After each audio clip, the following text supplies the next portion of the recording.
بسم اللہ الرحمن الرحیم. السلام علیکم. میں آپ کا میزبان سمیع ابراہیم حاضر خدمت خبروں اور تجزیوں کے ساتھ، اور آپ دیکھ رہے ہیں ہمارا سوشل میڈیا سمیع ابراہیم اسپیشل. اڈیالہ جیل سے خبر آ رہی ہے عمران خان صاحب کا ریئیکشن مذاکرات کی خبروں پر، اور یہ جو ایک فضا بنائی جا رہی ہے اس میں پی ٹی آئی کے بھی کچھ لوگ شامل ہیں. بڑی مصالحت آمیز گفتگو کر رہے ہیں، بڑی صلح کی باتیں کر رہے ہیں، مذاکرات کی باتیں کر رہے ہیں. مکمل طور پہ خان صاحب نے تردید کی ہے، اور اپنی جو قیادت ہے، جو پارٹی ہے، میں اسے اب قیادت کیا کہوں، جو پی ٹی آئی کو ریپرزینٹ کر رہے ہیں، ان کو خان صاحب نے ان کے ساتھ بڑی برہمی اور ناراضگی کا اظہار کیا.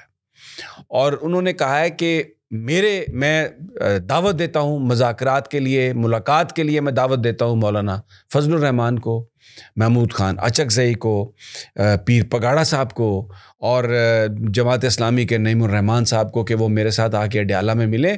ہم نے مذاکرات اپوزیشن سے کرنے ہیں، سرکار سے کوئی مذاکرات نہیں کرنے. اور انہوں نے کہا کہ میرا خون کھول رہا ہے. جس طریقے سے پی ٹی آئی کے ورکرز کو گولیاں ماری گئیں، پاکستان کے عوام کو گولیاں ماری گئیں، تو میں قیادت سے میں کہتا ہوں کہ شہیدوں کا جو لہو ہے اس پر ہم سودے بازی نہیں کریں گے. آپ اس کی بات کریں، جو لاپتہ لوگ ہیں ان کی بات کریں، جو زخمی ہیں ان کی بات کریں، جو شہید ہیں آپ ان کی بات کریں. ہر فورم پر یہ بات اٹھائیں. یہ کمیٹی اور مذاکرات کھیلنا بند کریں. قاتلوں سے کیسے مذاکرات ہو سکتے ہیں؟ شبلی فراز صاحب نے، میں یہ آپ کو بتا رہا ہوں بڑی رسپانسبلٹی سے، جو تقریر کی تھی اور یہ کہا تھا کہ آپ ہمارے بھائی ہیں، نون لیگ سے کہا کہ آپ ہمارے بھائی ہیں، تو خان صاحب نے سوال کیا ہے کہ قاتل جو ہے وہ بھائی ہو سکتا ہے؟ جو قتل کرے آپ کو، جو حملہ کرے آپ کو، اسے آپ اپنا بھائی کہہ رہے ہیں؟ یہ آپ، میری جو آواز ہے، میں جو کہہ رہا ہوں وہ باہر نہیں پہنچائی جا رہی، اور اپنی جو بات ہے وہ کی جا رہی ہے. اور انہوں نے کہا کہ مجھے پتا تھا سب، لیکن اب یہ جو لوگ تقریریں کر رہے ہیں، جس میں یہ شبلی فراز بھی ہیں اور بھی بہت سارے لوگ ہیں، یہ اپنے آپ کو انہوں نے پوری طرح ایکسپوز کر دیا.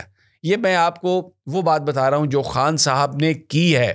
آج ویسے وہ جو 190 ملین پاؤنڈ والا کیس ہے اس پر ججمنٹ ریزرو کر لی گئی ہے، اور شہر میں یہ خبر ہے کہ 23 تاریخ کو سزا سنائی جائے گی اور 10 سال سزا سنائی جائے گی.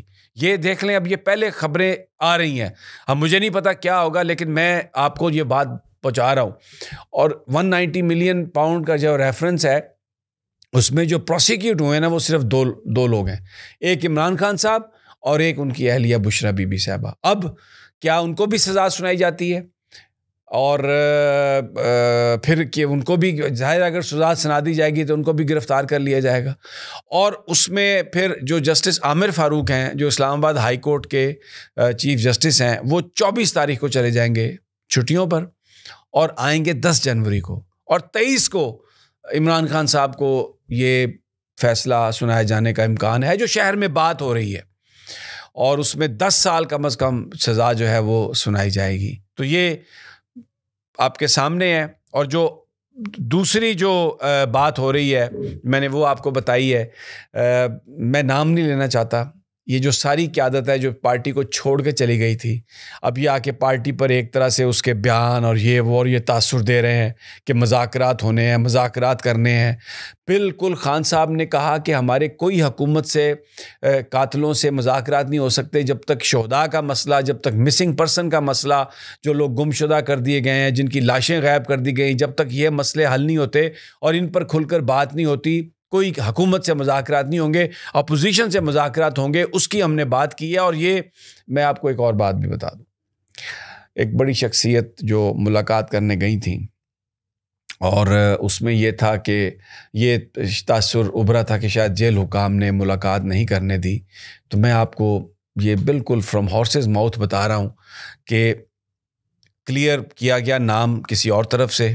اور جب وہ شخصیت پہنچی وہاں پہ ملاقات کے لیے، تو خان صاحب نے کہا کہ میں کتاب پڑھ رہا ہوں، ابھی نہیں میں مل سکتا. کچھ دیر کے بعد پھر دوبارہ شخصیت کی طرف سے کہا گیا کہ ملاقات، تو خان صاحب نے کہا کہ میں کتاب پڑھ رہا ہوں. خان صاحب نہیں ملے. یہ جو لوگ تقریریں کرتے پھر رہے ہیں نا اور جو کہہ رہے ہیں مذاکرات کی کہانی اور مذاکرات ہونے چاہیے، میں آپ پاکستان کے لوگ بڑے ذہین ہیں، آپ سب بہت ذہین اور فتین ہیں، میں آپ کو یہ عرض کر رہا ہوں کہ خان صاحب نے اس کو ٹوٹلی آؤٹ رائٹلی ریجیکٹ کر دیا ہے۔ انہوں نے کہا کوئی نام لے کے وہ کہہ رہے ہیں کہ میرا خون کھول رہا ہے، جن لوگوں کو شہید کیا گیا، میرے معصوم نوجوانوں کو شہید کیا گیا، میری آواز نہیں باہر جا رہی، لیکن میں یہ بتا رہا ہوں کہ کوئی کمپرومائز نہیں ہے کسی طرح، اور میری آواز کو دبایا جا رہا ہے اور یہ لوگ اپنی بات کر رہے ہیں۔ یہ جناب وہاں پر صورتحال ہے اڈیالہ جیل کے اندر سے، اور خان صاحب جو ہیں، جو لوگ بھی خان صاحب سے ملنے جاتے ہیں ان کے بیانوں کو توڑ مروڑ کے پیش کر رہے ہیں، وہ صرف آپ لوگوں پر، ورکرز پر تکیہ کر رہے ہیں۔ خان صاحب کوئی حکومت سے مذاکرات نہیں ہے، کسی طرح کی کوئی بات نہیں ہے، نہ وہ مذاکرات کی۔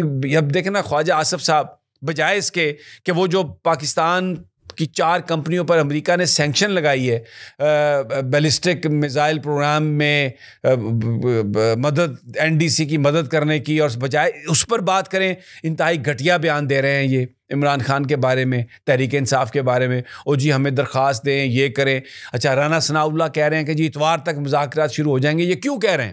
اس لیے کہ خان صاحب نے یہ کہا کہ 2-3 دن اور ان کو دے دیتا ہوں میں، اچک زئی صاحب کے کہنے پر، اور ہم جو باہر سے جو رقم لوگ پاکستانی بھیجتے ہیں ہم ان سے نہیں ابھی انتظار کرتے ہیں، حکومت کو دیکھتے ہیں کہ اگر یہ کوئی کمیشن بنائیں سپریم کورٹ کے ججز کا، اور یہ جو معاملہ ہے جو لوگ پتہ انویسٹیگیٹ کرے کہ گولی کیوں چلائی، گولی کس کے کہنے پہ چلائی گئی، اور پھر لاشوں کو کس طرح غائب کیا گیا، کیوں غائب کیا گیا، اس سارے معاملے کی تحقیقات کرے۔ اگر حکومت یہ نہیں کرتی تو ہم وہ کریں گے، تو کیونکہ وہ اتوار کے بعد شروع ہونا ہے، تو ایک چکر دینے کے لیے اب رانا ثناء اللہ صاحب اور یہ جو سارا حکومتی میڈیا کہ جی شاید اتوار کو مذاکرات شروع ہو جائیں گے، ایسا کچھ نہیں ہونے والا۔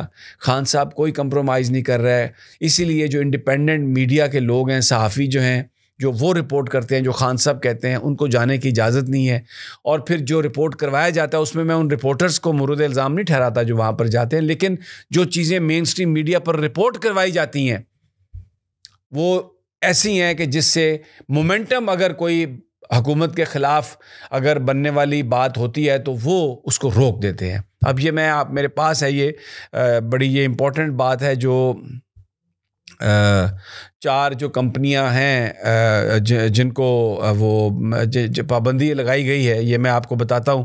یہ بجائے اس کے کہ جیسے میں نے پہلے کہا کہ اس کا جواب دیں، وہ اور باتیں کر رہے ہیں۔ دیکھیں یہ NDC جو ہے، یہ جو پاکستان میں امبیسی ہے امریکہ کی، ان کے ترجمان نے یہ سٹیٹمنٹ جاری کی ہے آج، جس میں انہوں نے کہا ہے کہ 4 اینٹیٹیز جو ہیں پاکستان کے بیلسٹک میزائل پروگرام میں وہ مدد دے رہی تھیں، اور اس لیے ان پر پابندی لگا دی گئی ہے۔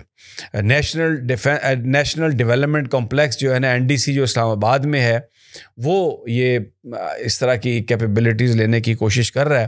تو ایک تو کمپنی جس پر پابندی لگائی گئی ہے وہ Akhtar and sons private limited, یہ کراچی میں ہے، اور یہ NDC کو مختلف اکوپمنٹ انہوں نے منگا کے دیا ہے۔ پھر ایفیلیٹس انٹرنیشنل، یہ بھی کراچی میں لوکیٹڈ ہے، اور انہوں نے بھی جو اپلیکیبل ہیں میزائل پروگرام میں چیزیں NDC کو وہ منگوا کے دی ہیں۔ پھر جو ایک راک سائڈ انٹرپرائز ہے، یہ بھی کراچی میں ہے، اور اس نے NDC کے لیے کام کیا ہے، اور long range ballistic missile programme میں مدد کے لیے چیزیں منگوا کے دی ہیں۔ اب یہ باقاعدہ آفیشیل ایک سٹیٹمنٹ US ایمبیسی نے جاری کی ہے۔ اس سے پہلے انہوں نے مختلف چیزیں جو ہیں وہ پاکستان کے اندر جو ہو رہی ہیں، کیونکہ دیکھیں جو ٹرمپ کی ایڈمنسٹریشن ہے، میں آپ کو یہ بتا رہا ہوں، اس کا جو مستقبل ہے وہ جنگی پروگرام نہیں ہے۔ یہ جو پاکستان کے اندر جو اسحاق ڈار نے، بلاول بھٹو نے ماحول بنایا افغانستان نہ جا کر کہ ٹھیک ہے جی، پھر وہ لڑائی، اسلحہ اور پھر پیسے، اور کیونکہ یہ امریکہ کی جو نئی آنے والی حکومت ہے وہ ان کی یہ پالیسی نہیں ہے، اور یہی وہ پالیسی عمران خان کی ہے کہ مذاکرات کے ذریعے۔ تو ابھی جو رجیم ہے یہ تو یعنی مطلب گولی اور اس طرح کے جو واقعات ہیں یا جو وار ریلیٹڈ سلوشنز ہیں ان کی طرف ان کی توجہ ہے، تو وہ Americans they don't want that. تو یہ وزیر دفاع جو ہیں اس پر بات کریں کہ یہ کیا ہو رہی ہے اور تعلقات کو بہتر بنائیں، کوئی غلط فہمی ہے اس کو دور کریں. کیوں پاکستان پر اگر یہ سینکشنز لگی ہیں تو برطانیہ کی جو ہائی کمشنر ہے انہوں نے جو بات کہی ہے کہ IMF کا ڈسپرسمنٹ جو ہے پاکستان کو وہ بھی متاثر ہو سکتی ہے، اس لیے کہ پاکستان ریلیف پروگرام اس نے بہت سارے شروع کر دی ہیں جو IMF کی طرف سے جو سخت گائیڈ لائنز ہیں اس پر انہوں نے نہیں کی، اس کی پابندی نہیں کی.